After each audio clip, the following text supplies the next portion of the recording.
Very good. Hi, everyone. Thanks for coming along tonight for what will be a really interesting talk from my old professor, Professor Lionel Page. But firstly, a big welcome to Merle van den Akker. Now, you may remember Merle from a meetup presentation she gave last year, and you've probably read her blog and interviews on Money on the Mind. Merle has joined the Behavioural Science Meetup Committee to help make these meetups bigger and better. And I'm bloody stoked to have you on board, Merle. Thanks so much for having me. I think as some of you know, Aaron will soon have to take a break as he is working on family expansion. So I hope to take over for a bit. So expect lots of technical issues and we will get through it together. But today is not about us. Today we have the absolutely amazing Lionel Page with us. And we are very excited to hear him speak. And before we start, we're going to give a big shout out to our sponsor as well, Plus UTS Business Futures. And some doggos in the background. Now, Plus UTS Business Futures is the enterprise learning arm of the UTS Business School and strong supporters of our behavioural meetups and have been for a while. And so we're very thankful. They've delivered a range of customized and co-designed programs for leading organizations in highly collaborative ways, such as CBA, RBA, ASIC, New South Wales Health, John Holland, Lion Company, and others. Plus UTS Business Futures is very experienced and very able to assist your organization achieve its goals through tailored, informative, and inspirational capability programs that upskill your staff in ways that are relevant to your organization. If you want to get in touch with them, please email Plus UTS on business.futures@uts.edu.au or hit me up and I'll connect. Right, so tonight, as Miller said, we're lucky enough to be joined by Professor Lionel Page. Lionel is a professor in economics at the University of Queensland and director of behavioural and economics science cluster there. His research is regularly featured in the New York Times, Financial Times, Sydney Morning Herald, Australia Fin Review, and Wall Street Journal. And tonight, he's going to talk about his new book, Optimally Irrational. And if you have a question, just hold on to the very end. So throw it in the chat and we'll cut to questions at the end. Over to you, Lionel. Well, Aaron and Mele, thank you so much for the invitation. I'm very happy to be joining you tonight and everybody who is on the call. I can recognize a few familiar names among the people in the audience, so I'm glad we can reconnect from different situations where we've been to, from UTS or other things.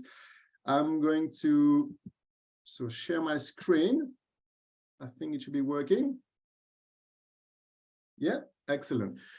So I'm super excited to talk to you about this book. We were talking before before we opened the room about the fact that I signed the contract in 2016. You know, so it was a long time in the making, and as a consequence, it's a book which is there's a lot of content in this book. You know, it's a kind of, as a first book, it's often the kind of stuff you've been thinking for a long time, and I've been thinking about this kind of stuff for a long time, and so there's a lot of content in this book. And it's to everybody interested in behavioral economics, I think it really offers a very different and I hope very interesting view of the field. There is a very common view of the field of behavioral economics, and you know, I teach behavioral economics, so I may have been teaching that as well. And this book is kind of proposing to really kind of mature for behavioral economics to mature as a discipline and to move, you know, just to age well and to move maybe away from some of the angles of its youth. So I'll start then with maybe I don't need to do that for the meetup group on behavioral economics, but I will, you know, for everybody to be on the same page.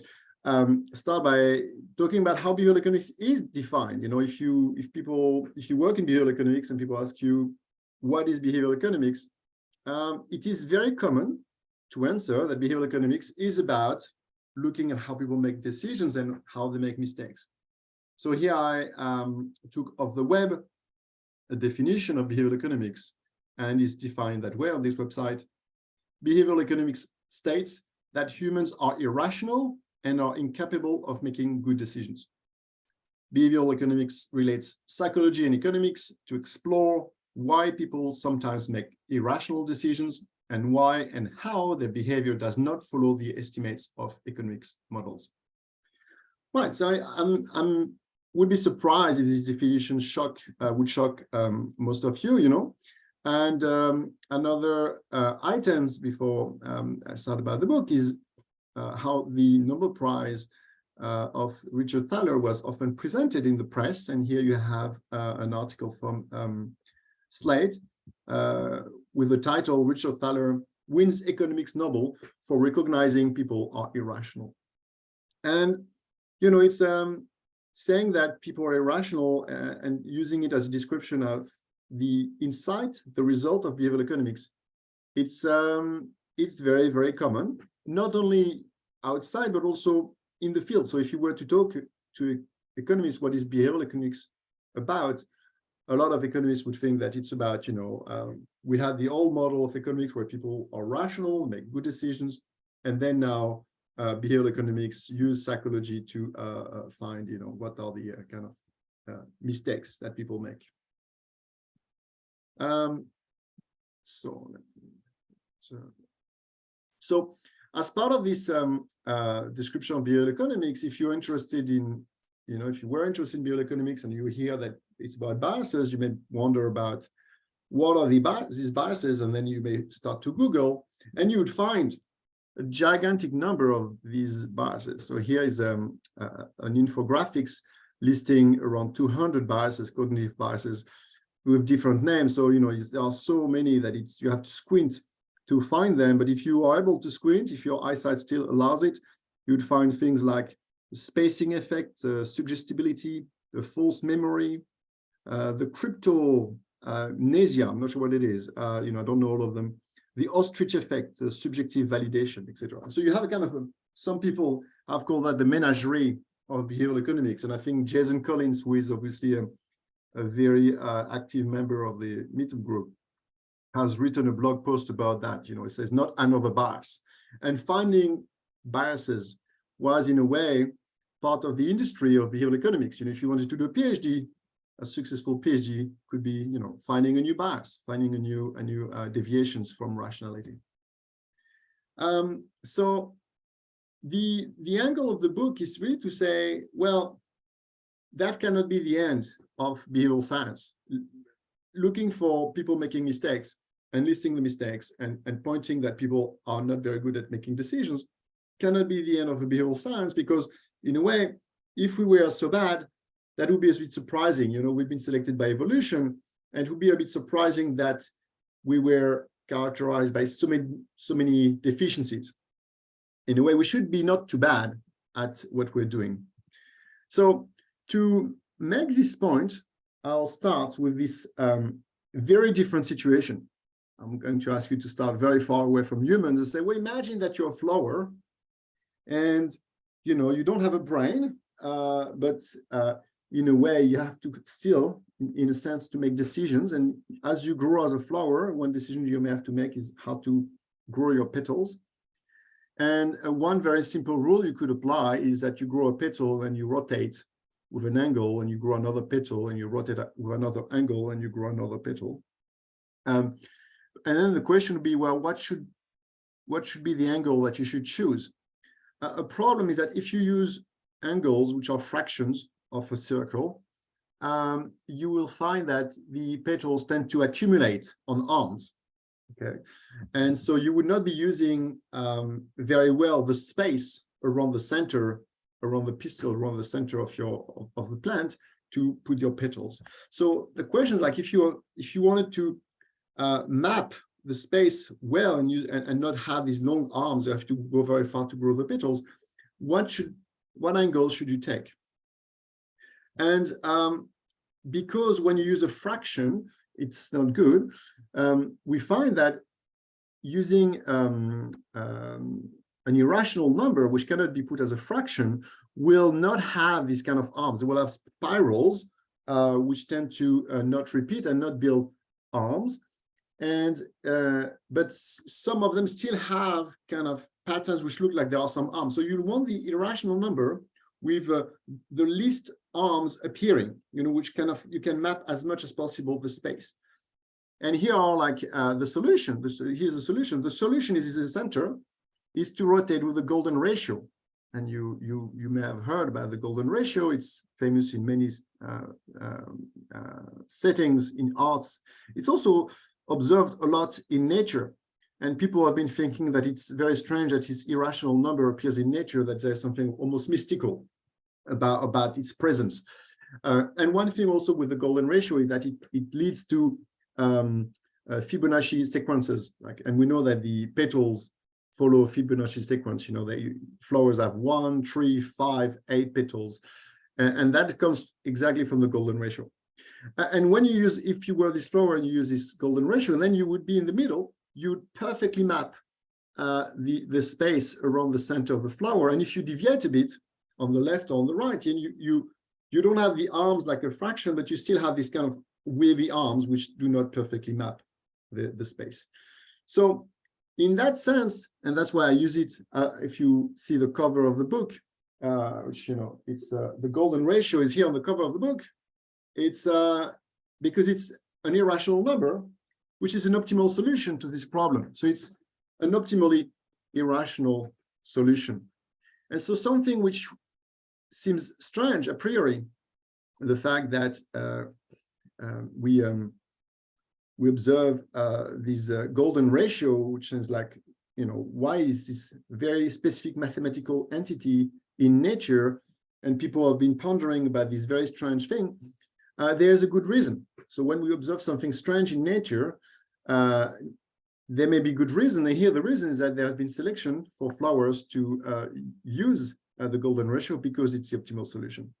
And so the angle of the book is to say, in the same way, when we observe people behaving in very strange ways, we should be very cautious about assuming that they are wrong, assuming that there is something wrong or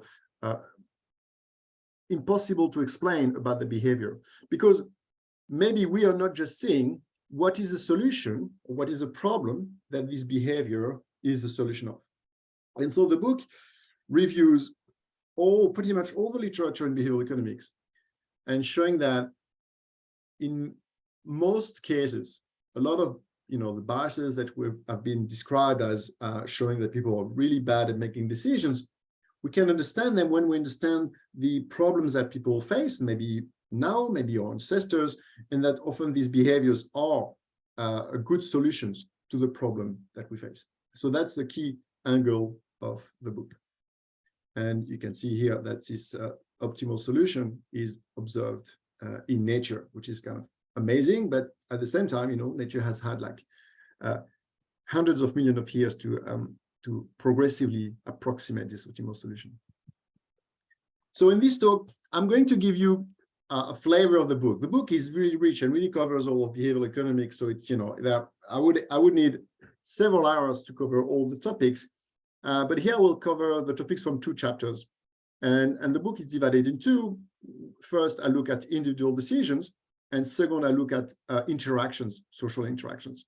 So I'm going to take 1 chapter from each section and describe to you, what are the kind of example of key insights that we have.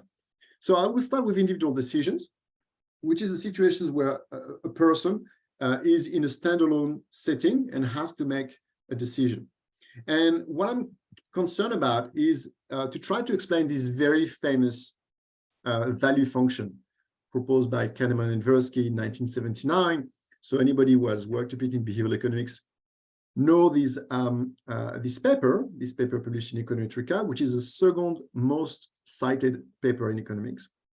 And in this paper, Kahneman and Tversky propose a new theory to explain a lot of the deviations from rationality or from the old rationality from neoclassical economics. And really a big part of the theory is this value function. This value function replaces the old style value function from economics, the utility function, which just assume that people have utility, which I will say something which would shock standard economists, but maybe not anymore. But we can think of utility maybe as subjective satisfaction, even though standard economists would really want or have for in the past really want to try to avoid that association. But if you think of utility as subjective satisfaction, economists would think that your subjective satisfaction is a function of all the stuff that you have. So if you think about wealth, for instance, well, the more wealth you have, the more utility or satisfaction you have. And the key innovation from Kahneman and Tversky is to say, well, that's not the way psychology works.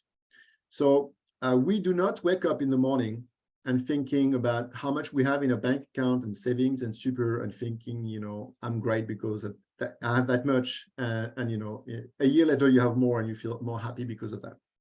And what happens is that you wake up in the morning and you feel just fine. And if you end up winning some money in the day, you feel happy. And if you end up losing some money, you feel unhappy. And so our happiness or subjective satisfaction depends on a reference point, typically maybe what we have now. And we react to gains.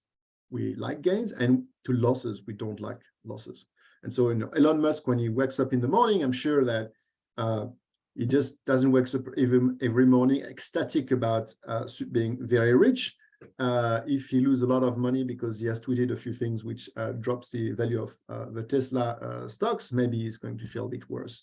Okay, and so this value function represents this insight, that the subjective value in the vertical axis depends on the losses or on the gains relative to a reference point in the middle. And then there is a key feature of that. There are two features of this value function. First, you can see that there's what we call a diminishing marginal sensitivity. That is, you like gains, but the slope of the value function decreases. So you like the first $100 that you win today, but if you already won a few $1,000s, an additional $100 will not bring the same subjective satisfaction than the first $100. So you have that. You have this diminishing sensitivity. You like the first gains more than the later gains. And in the same way, in the losses, you have this symmetric thing, which is that you react more to the first loss. If you lose $100, you'll be really unhappy. But if you have already lost $5,000 today and you lose another $100, then this additional $100 will not feel as bad as this if it was the first $100 starting from zero. So you have this symmetric aspect of the utility function. And then another feature that you have is that you have loss aversion. The slope in the losses is steeper. So you feel worse having lost $100. That if you lose $100, you feel worse here than if you would feel good of having won $100. Okay, so this is the loss aversion. So you have all these features, a very powerful and simple model which can explain a lot of features of human behavior. And when this model is described, it's often associated with the fact that we're irrational. So this model, which is often called reference dependent, because utility depends on a reference point. Reference dependent preferences theoretically and reasonably explain individuals' irrational behaviors when making decisions under uncertainty. And another definition, which I found online, about loss aversion. Loss aversion is a cognitive bias that describes why, for individuals, the pain of losing is psychologically twice as powerful as the pleasure of gaining. Okay, so we have this very powerful theory, which I'm sure plenty of you know already, and this description of it as a characterization of our biases. So what I'm going to try to do today now is going to show you that this specific function makes actually a lot of sense. A lot of sense, so much that actually it's not just a defect, it's a feature, it's an optimal feature of our decision-making process. So let's think about what is subjective satisfaction. Why do we experience subjective satisfaction? Well, a very simple way of thinking about it, and I think a very natural way of thinking about it, is that subjective satisfaction is really something, an information to help us make good decisions.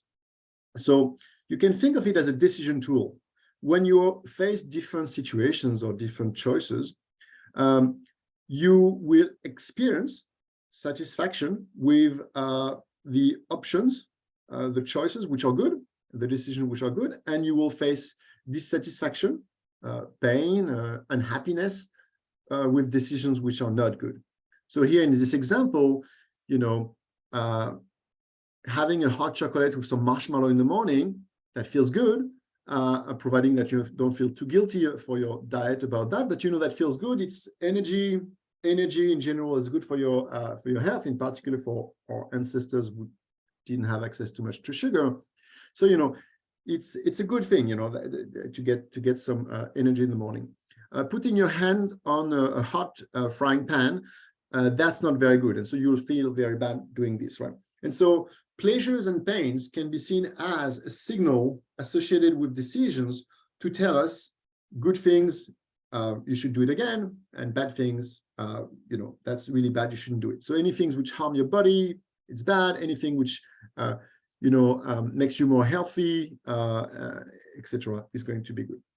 And you can extend this to social situations. You know, making friends is good, getting a promotion is good, etc., etc. And so we'll feel this subjective satisfaction is really, you can see it as a kind of as just something coding for what is a good decision, what is a good situation to be in. So now let's think about how this subjective satisfaction, which if we think about it, it's designed, its purpose is to help us make good decisions. So let's think about what should be the features of a function which looks at, you know, input from the world and give us subjective satisfaction. And to start with, I'm going to start with something very, very simple. Let's imagine a very simple organism, maybe a worm in the ocean. And this worm is so simple that it has only 10 neurons allocated to form this kind of value of whether a decision is good. So this worm maybe has to make decisions such as going to the right or to the left, eating this piece of dust here, or hide in the shade, you know, to avoid a predator. So you have to have these very simple decisions. And so the whenever there is an option, for instance, eating this thing here, it's an option. The neurons of the worm are going to try to accumulate information and decide whether it looks like a good thing or a bad thing. And so there will be a scale of goodness, which is influenced by external stimuli received. And because this worm is very simple, let's say it has only 10 neurons, every neuron is going to get triggered when the stimulus is above a threshold. So for instance, one neuron will be triggered for a very low level of stimulus. Another neuron is going to be triggered for a higher level, etc. And if you can have all of these neurons, and these neurons get triggered for different levels of the stimulus. Why would be the point of having something like that? Well, let's imagine now that this organism faces two different choices, A or B. It could be going left or right. And so every option is going to have some kind of information which is accumulated and interpreted by the neurons as good or bad. And with this system, the option A would trigger, you know, 4 neurons here in this example, while the option B would accumulate more, you know, it would 2 more neurons would be triggered by the level of kind of information in the environment about how good it's likely to be, and then B would trigger 6 neurons. So if it's a case, if you have a different number of neurons activated for A and for B, then the organism is going to be able to discriminate between these two options, because B is going to feel like a better option than A. And so as a consequence, the organism is going to be able to make a decision and to choose B. So the problem with this setting is that if the two options are very close in value, then the organism is not going to be able to discriminate because these two options are going to trigger the same number of neurons. So how could the organism improve its ability to discriminate between options? Well, let's consider the kind of the options that the organism is likely to face. So, the organism could face two options like this, two options like this, two options like this, etc. And if the organism wants to minimize the mistakes, the organism will want to minimize the situations where A and B are in the same band. And so the organism will care about the distribution of the options that he's going to face. So, this curve we've dashed, it represents the distribution of the value of the option. So, this means that the organism is more likely to face decisions or choices where the values are in the middle of the distribution, and less likely to face extreme choices with extreme values, either very low on the left or very high. Okay, and so if you have these situations where most of the time you face situations where things are either a bit good or moderately good, and you have to choose between moderately good options, you would want to reduce mistakes in the middle. Okay, so if you want to, because otherwise, if you don't, you will have often the two options being in the same range in the middle. It's less likely that you have A and B together over the bound 10 or over the bound 90. So you want to minimize the situation when you make mistakes, and you're most likely to make mistakes where the options are most likely to occur, which is in the middle. So a simple solution to improve your ability to make decisions, or to improve this organism, is to change the thresholds where the neurons are triggered, and to make them closer in the middle. Okay, so in that sense, by doing so, you can intuitively see that even though you have more options following in the middle of the distribution, the range here between two neurons being triggered is smaller. So you're less likely to have two options falling in the middle and triggering the same number of neurons, and therefore not being able to make a decision. So you reduce the risk of not being able to make a decision. And then imagine now that the organism evolves and is able to increase the number of neurons, and by increasing the number of neurons, you're able to increase the number of thresholds. Then you could make this series of thresholds more precise, but at the same time, you would keep these tighter concentrations of thresholds of detection in the middle of the distribution. And then if you go if you kind of push this logic at infinity, or for a very large number of neurons, maybe like our brain, which is has billions of neurons, then you'll be able to have a very smooth curve. But look, like this curve is S-shaped, and is going to be steeper in the middle to minimize the risk of mistakes for the options which are the most likely to happen. So an optimal function to reflect a kind of subjective satisfaction, which help us make decisions between options, would not be straight. It would not be just curved like a neoclassical utility function. It would have this S-shaped function to follow the distribution of the possible outcomes that we face. And remember that this S-shape is very much what emerged from Kahneman and Tversky. So that's this thing has been proven by several, formally by several studies in economics. And I happen to have and I'm currently working on this with a colleague from QUT, Greg Kubitz, and we show that we can even explain the emergence of loss aversion. So let's consider now, because what I just said, I said that here your utility function needs to follow the distribution of possible outcomes. One question is like, how do you determine, or how does an organism determine this distribution of outcomes? Well, let's consider this person getting some news about his possible outcomes, and the news can mean that the prospects are not great, so the distribution is around low outcomes, the prospects are in the middle, so distribution is in the middle, or maybe the prospects are very good, so the distribution is toward the right. And how does this person make a decision about how to interpret this information? If we only have an S shape, which is like the one we just described, there's a problem.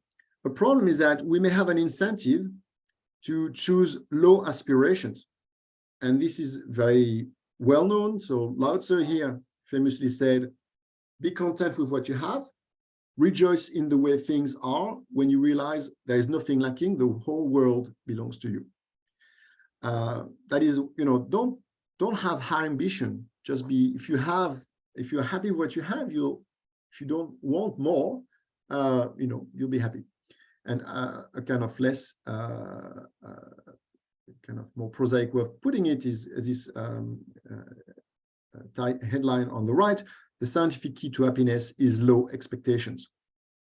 And what is it the case? Well, if you have low expectations, you will only have positive surprise. You will only be happy if you don't expect, if you're not too ambitious, anything will look good. You'll be in the top end of the S shape.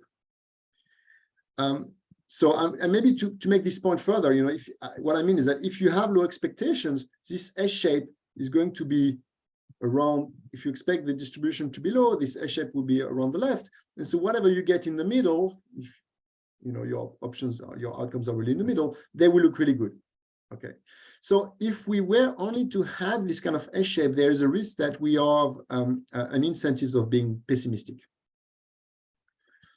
And so what we show with my colleague is that because of that, you need to, in a way, a subjective satisfaction system cannot have an S shape. It needs to incentivize us to be optimistic, to compensate for this risk that we could manage our expectation and choose to be pessimistic, because then we are only happily surprised afterwards. And so the way it works, it's two things, is that to be optimistic, when you receive a news, you experience anticipatory utility, which is at the time of the news, you'll feel good about it, which means that you have an incentive by feeling good about it to interpret the news in a positive way. Okay, and to think that this news means that your outcomes are likely to be good. But if you do so, then you move your expectations up, and then you have high expectation in the future.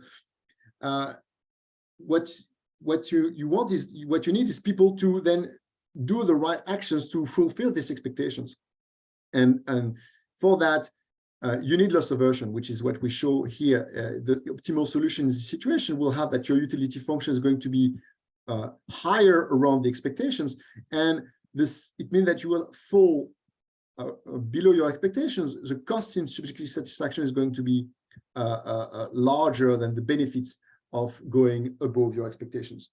So the optimal solution here needs two things. You need to feel good when you receive the news, and then after have the motivation to achieve this high expectation that you set to yourself, and that for that reason you have loss aversion. And then when you look at this solution, which we formally find is the optimal solution of this problem, what you find is that it is very much the value function, the shape of the value function proposed by Kenward and Tversky. All right, so I started this with something maybe a bit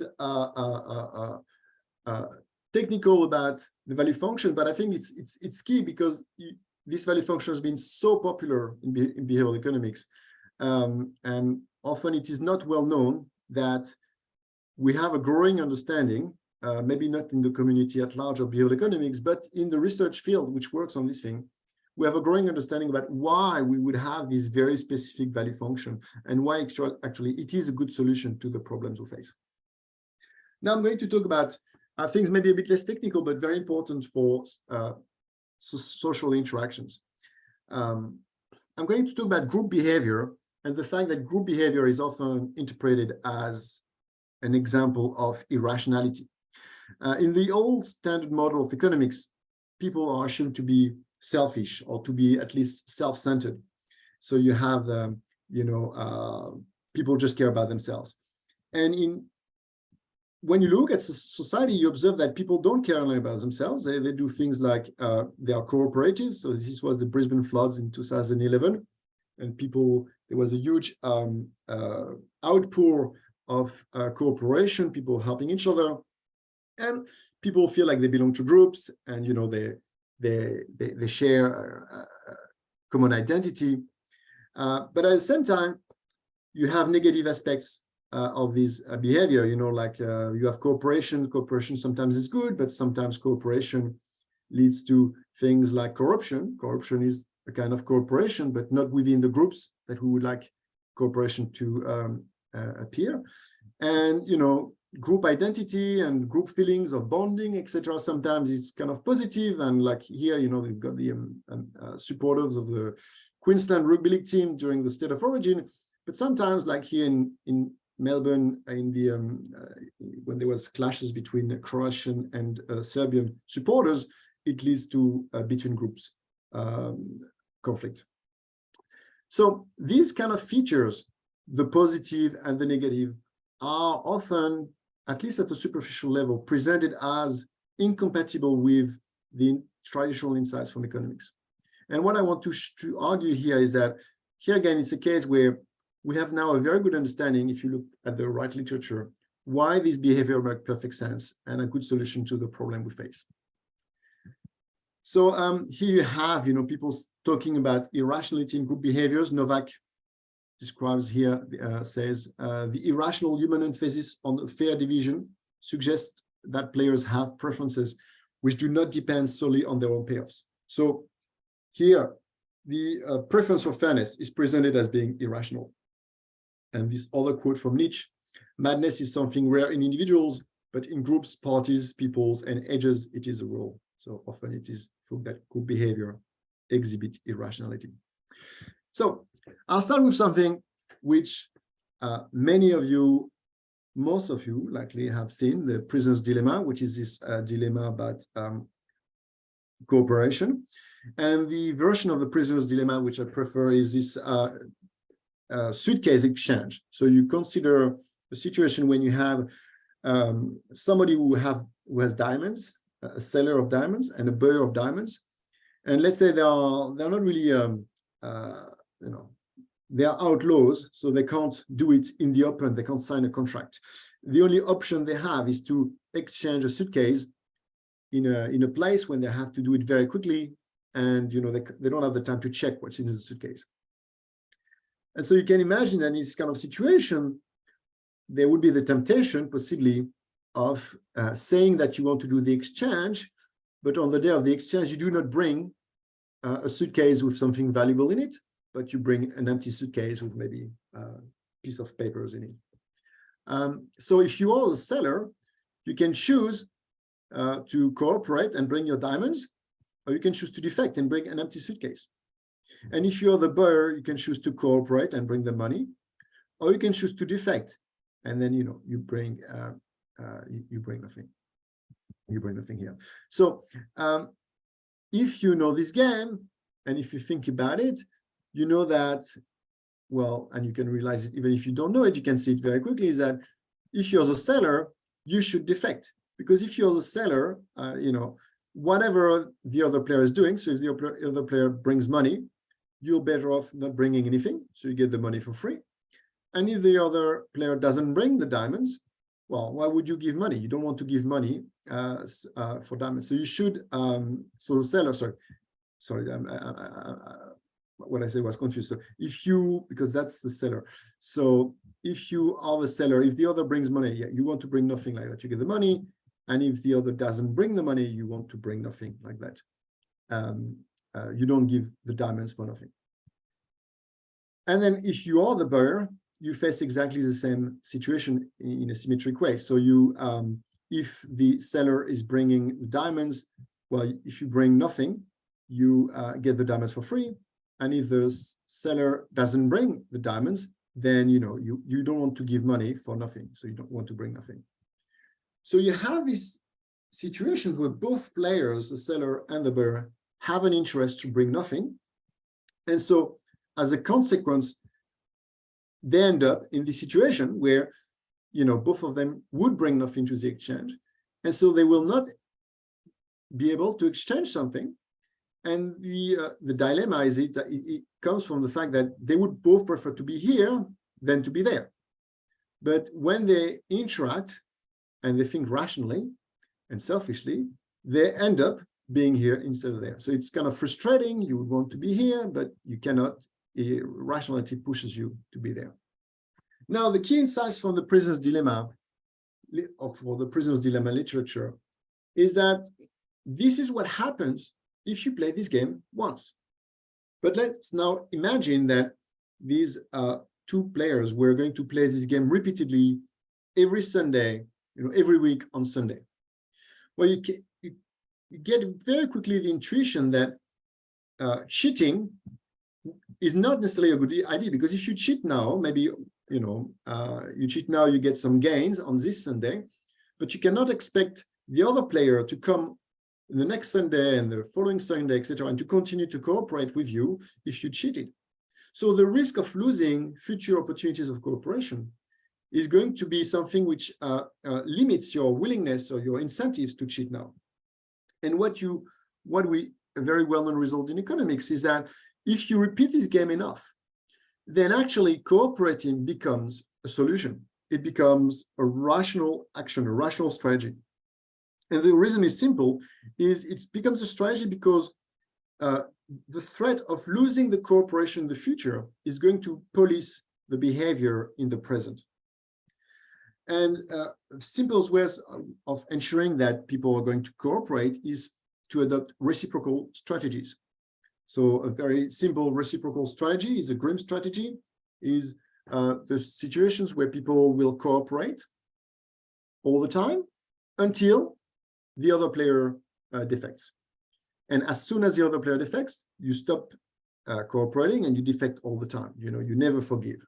So if you have two players like that, they would cooperate and they would know that they don't have any interest in deviating and cheating 1 week, because if they do so, they'll lose the cooperation for all the remaining weeks in the future, which would be like a big loss. And so if you have two players playing the Grimm strategy, they will actually always cooperate and never deviate. So you will never see the Grimm aspect of it. And another very simple strategy is a tit for tat. Tit for tat is, that your kids, if you have kids, are likely to understand very, very well, is that if you do that to me, I do that to you. And so if people cooperate, you cooperate. And if people don't cooperate, you don't cooperate. And the advantage of tit for tat is that if somebody makes a mistake, one day somebody brings the wrong suitcase by mistake, for instance, you can forgive this person and restart cooperation afterwards. So now what's something fascinating when you look at the literature on cooperation and on game theory is that when you look at the success of different strategies in repeated prisoner's dilemma, the tit for tat strategy tends to be very, very efficient. And here you have these graphics here when you see the tit for tat strategy beating plenty of other, often very complex strategies. And you have this very, very simple strategy. I do to you what you do to me, being highly successful. And so this result, which emerged in the 1980s, has really puzzled game theorists. And the one way of interpreting it has been that this strategy has a few features which make it successful. First, it is nice. So, tit for tat starts cooperating and continues to cooperate with cooperators. But also, it's not a pushover. So if there is a defector, it's going to retaliate. So it's not going to be taken advantage of. And then the last one is, I already said it, it's forgiving. So it retaliates only once after a defection. And so if there is a case where, some other strategies try to take advantage of you, but if they find that they can't, they switch to cooperate, then tit for tat is going to be able to cooperate again with them. And these three features make tit for tat very successful. Now, the real kind of striking aspect of this is that if you think about it, tit for tat is a simple rule, is kind of an algorithm about how to interact based on the past event. And it's almost surprising that we can give this kind of moralistic interpretation, psychological interpretation, like being nice, not being a pushover, being forgiving to this algorithm. And one possibility, is that it's if we're able to use this kind of psychological terms or moral terms to describe the strategy, is because actually all moral intuitions are good solutions to problems of repeated interactions. So in a way, it's not surprising that we interpret with our moral intuitions this strategy, which is just a mathematical rule, is because actually when we interact in the real world and we face these situations of opportunities of cooperation repeatedly, being a cooperator and being a cooperator, being nice, but not being a pushover and being forgiving is a solution to be effective, to be successful in social interactions. And so that's why we may have, inbuilt these intuitions to play in the real world with them. And so that's why we find this rule intuitive. And when you look at it, you find that it is striking how the reciprocity, the rule of reciprocity, are widespread around the world across very diverse culture. So the golden rule appears in a wide range of religions and cannot have been generated by cultural transmission. It's likely to have been emerging concomitantly or in parallel in different cultures. In Buddhism, you have this saying, treat not others in a way that you yourself would find hurtful. In Christianity, you have the famous Sermon on the Mountains, in everything, do to others as you would have them do to you. But you find the same thing in Confucianism, Hinduism, and Islam. And that suggests that, there's some kind of deep roots of morality, in the sense that all moral intuitions may be the good solutions to be successful in all the social interactions which feature repeated opportunities of cooperation. So now let's apply that to maybe modern kind of situations, or we could think of when we have the opportunity to cooperate. Let's consider John and Jane. They have to engage repeatedly in situations of cooperation. Maybe they work in the same office and they have different characteristics. John is more junior. When he works, he puts more hours, but he may be not very knowledgeable about the problems they are working with. And Jen is more senior. She puts a few hours and she's highly knowledgeable. And though they work maybe in a small firm and they work on projects, maybe if they are scientists, they write papers. Jen could be the supervisor, for instance. And so out of their work, there would be production, there would be gain represented by this pie. This pie represents the gains from cooperation. And so the question here is, how should they split these gains from cooperation? One solution would be that every day they squabble, they bargain to decide how to split the gains. But we can appreciate that if it was the case, there would be a lot of friction, not necessarily psychological friction, but there would be lots of time wasted arguing about how we should split things. So instead, what we have is we have fairness norms. Fairness norms are ways to coordinate on ways to solve the cooperation problem. Okay, so fairness norms are things which tell us how we should reward the different contribution of people. For instance, seniority may be more rewarded, effort may be rewarded, talent may be rewarded.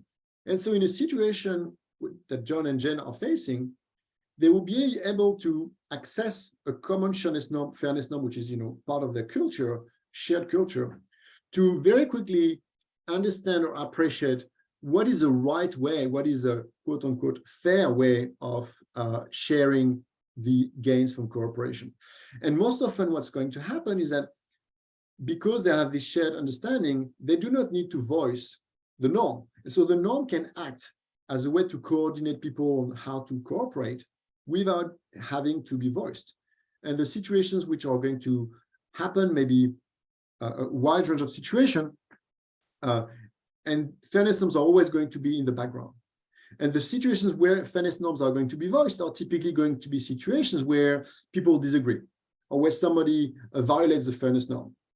So, you're in the coffee shop and somebody jumps the queue and moves in front of you, then you may say, sorry, I was in the queue. And by saying that, you're voicing the fairness norm which has been violated. But if nobody violates this norm, the norms actually is what regulates the fact that everybody is going to be in the queue, and without having to argue about who is next, etc., people just adopt the same rule, which allow people to coordinate very efficiently. And instead of bargaining who should get the coffee first, is you go and by order of entry, you access the coffee. So the fairness norm is here all the time, and they are everywhere present in all our social interactions, and they only are voiced when we disagree. So these fairness norms, they can be thought as equilibria of the game of life. And by equilibria, I mean that they are self-enforcing. So, it's not irrational to follow fairness norms, because you get rewards for cooperating and you get penalties for not cooperating.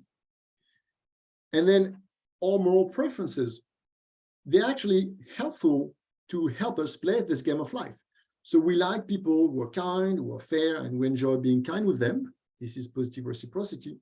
And we dislike people who are unkind and unfair, and often we enjoy retribution or revenge against people. That's negative reciprocity. And we like finding out whether other people are kind or fair. And we spend a lot of time, a lot of our social interactions, social discussions consist in what can be described as gossip.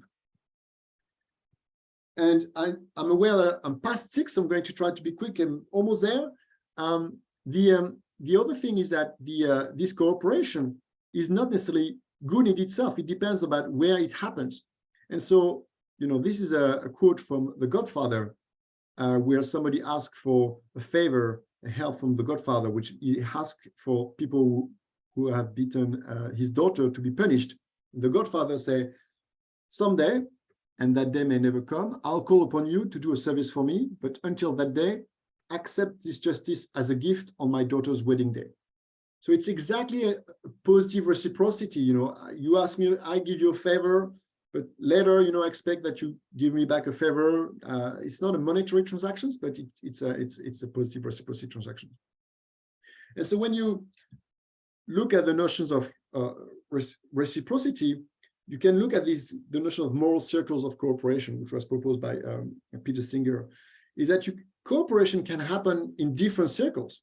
And sometimes some of the issues are that they don't happen in the circles where we would want them to happen. So for instance, nepotism is when cooperation happens between family members, when we would expect that the cooperation should be at maybe a national state. Okay, so when you give your jobs to people from a family with a priority instead of being fair to everybody in the country. Nationalism is when people prefer people from their own country to cooperate with people from their own country versus anybody in the world. And regionalism or tribalism is when you have like subgroups in a country, in a city or in a region, and they have stronger cooperation compared to the nation. Right, so that's it. That's the conclusion of today's presentation. The topics, there's plenty of topics in the book. Why are we inconsistent in our choices? What are we impatient, etc., etc. I see that it's a bit late, so I'm going to tell you that before you leave, you have access actually to this voucher. If you scan it, you can, which was given to you by Cambridge University Press, so you can get 30% of the book. The book covers a lot of ground in behavioral economics, much more than what I presented today. But today I give you a flavor about the topics and the way I look at all the classical results from behavioral economics. I'll finish here. All right, thank you so much, Lionel. That was amazing, and I love the approach to game theory. I always love to see tit for tat and the prisoner dilemma. Now, as it is just a bit past 7, some people have had to drop off. Apparently, I was just informed that we even have people from the UK dialing in just before work. So what a way to start your morning.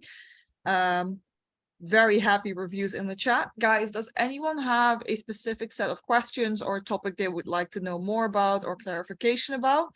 Because in that case, please let us know now, because I can imagine that most people will have to run as it is past 7 o'clock in the evening now. So be quick about it. Do feel free to ask your question or forever hold your peace.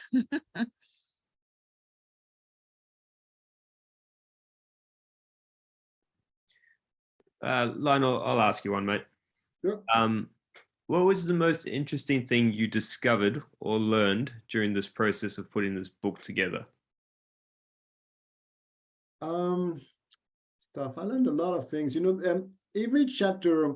So the book, every chapter can be read as a standalone chapter, but every chapter really delve into a different set of literature. And one thing I can say, I can see one thing that I learned, which was very interesting, is the deep history of Fucht about plenty of problems. When you do science, you read the last papers from the last 5 years. And when I wrote this book, I always went back to the sources.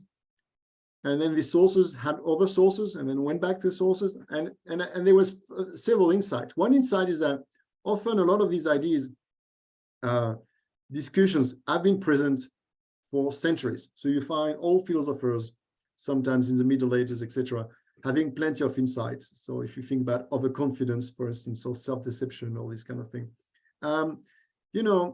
it's not been discovered in the last 20 years by behavioral economists.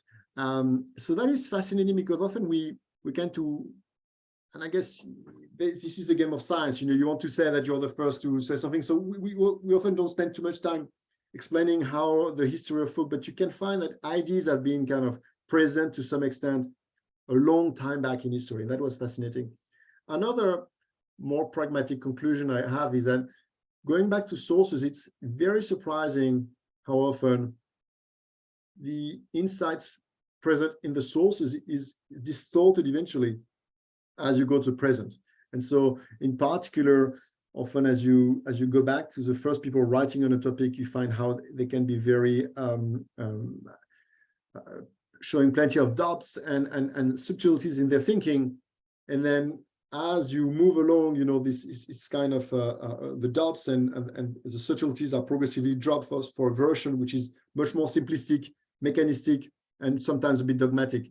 And it's the case, for instance, of neoclassical economics, which is often which is naturally criticized for having been simplistic. When you go back to the authors who created the models initially, often they are very they're much more modest about what they are doing. So a good example is the models about time preference, exponential discounting. So if you have done behavioral economics, you would know that the model was proposed by Paul Samuelson in 1938. And when you read his initial paper, he says, that's just a toy model, doesn't say anything about psychology. I'm not even sure, it's people should do that. And then it has become, like, if you had been learning economics 10 years or 15 or 20 years ago, it would have been on a kind of dogma that it's obvious that, that's the only thing people do, is exponential discounting, and that people would be crazy not to do that. And, you'd lost this kind of distance to the theory, which the first thinkers had. Awesome.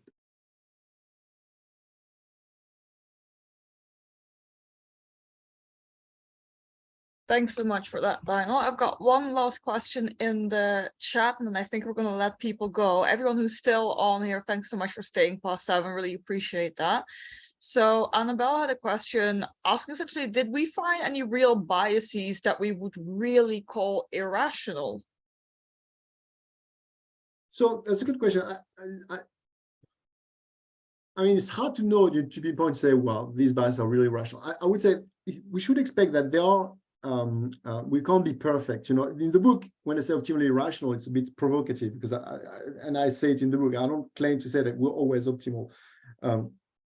I guess you can say that you can expect that when you have systematic patterns, which often are present also in other type of animals, like monkeys or apes, etc., we would expect that if this is systematic, there must be a good reason. It would be strange if it's something systematic and and there are no good reasons. But having said that, you can have some kind of imperfections. One imperfection is, for instance, the fact that evolution process can put you on bad paths. One thing is, evolution has to be incremental. And so if evolution kind of adopts one path, which is suboptimal, you may be stuck on that. One good example with humans is that our eyes, we have the optical nerve at the back of our eyes, which kind of block. So there's a spot in our eye that we don't see. The brain masks it. So the actual input that you have, there's a black dot, which you do not see. And our brains, a bit like an AI filter, basically, kind of fills our vision as if there is no spot. And that's a defect that other animals whose eyes were initially built in a different way don't have. So, you have this kind of thing. Another defect is that our decision processes were designed for times which are very different from the times we are now. So, our ancestors have been living in conditions of relatively small groups, in kind of rural hunting, gathering, maybe agricultural situations for most of the human history. And modern urban life with things like banks and pension schemes, etc., is totally it's totally novel. It's basically you're taking some kind of advanced ape used to very different situations, and place them in very novel situations. So you'll have these mismatches. A clear mismatch, for instance, is that our decision process are poorly suited for very long-term decision making. Like, if I'm 20 and I have to decide about my which kind of super I should adopt, I mean, our brain, the brain of our ancestors, has not been designed to answer the question about, how much should I save every month to have something in 40 years when I retire. And another example, obviously, is the fact that we like very high energy food because this kind of food were very rare in the past, and a lot of our ancestors actually were suffering malnutrition. And that we see now, you have sweet and high energy food very easily. Even if you have very low income, you can access high energy food in any supermarket. And so here again, our preferences are going to be ill-suited. We call that an evolutionary mismatch to the modern environment. So I guess there will be imperfections sometimes by design, because nature is imperfect, evolution is imperfect, and sometimes because of the mismatch of the kind of situations we were designed to face and the kind of novel situations we are facing.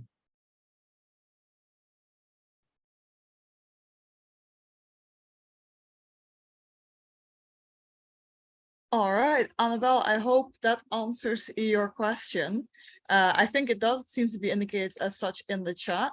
Guys, it's almost 7:15. I think we're best off to just thank you so much, Lionel, or to thank Lionel for this absolutely amazing talk. I personally look forward very much to reading the book. If someone also wants to build a book club where we discuss behavioral science books, let me know. I think an American one already exists, but it's not really the time zone I'm gunning for. So if we have an Australian version of that, that would help me out a lot as well. Guys, another quick heads up, the meetup, we're back in business. So next month, you will also have another amazing talk lined up. And that is actually about behavioral and AI integration to improve corporate culture. So there's a lot to unpack there. So don't forget to join up for that one. The event will go live soon, so you can put it in your calendars. And we hope to see you again that month. And yeah, bring your discussion brains, because Harry, the speaker for next month, is quite keen on some heavy discussions. So I hope to see you again next month, and give another great round of applause to our speaker for this month, which was Lionel, which was absolutely fascinating, and buy his book. Thank